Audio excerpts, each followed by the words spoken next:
Hello everyone, আসসালামু আলাইকুম। আজকে আমি আপনাদের সাথে শেয়ার করব গাজীপুরের ঐতিহ্যবাহী চাপাল্লারা।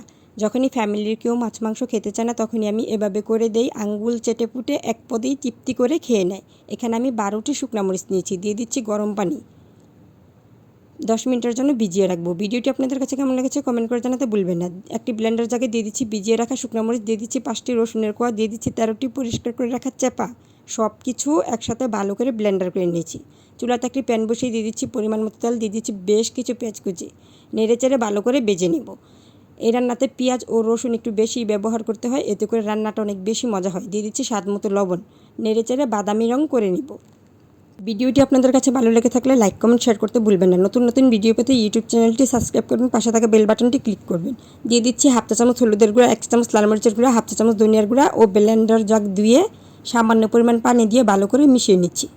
এ পর্যায়ে দিয়ে দিচ্ছি পেস্ট করা চাপা ও রসুন, ভালো করে কষিয়ে নেব। ভিডিওটি আপনাদের কাছে ভালো লেগে থাকলে ফ্রেন্ডস ও ফ্যামিলির সাথে শেয়ার করবেন। দিয়ে দিলাম পরিমাণ মতো পানি, নেড়ে চেড়ে ঢাকনা দিয়ে ডেকে 5 মিনিটের জন্য রান্না করে নেব। 5 মিনিট পর চলে আসলাম, চুলার হিট মিডিয়ামে রেখে নেড়ে চেড়ে পানি শুকিয়ে যাওয়ার আগ পর্যন্ত রান্না করে নেব। পানি শুকিয়ে গিয়েছে, এই পর্যায়ে মশলা থেকে তেলটা আলাদা হয়ে গিয়েছে। এখন একটি সার্ভিং ডিশে ঢেলে নিব। রান্না করে নিলাম মুখে লেগে থাকার মতো চাপাল্লারা।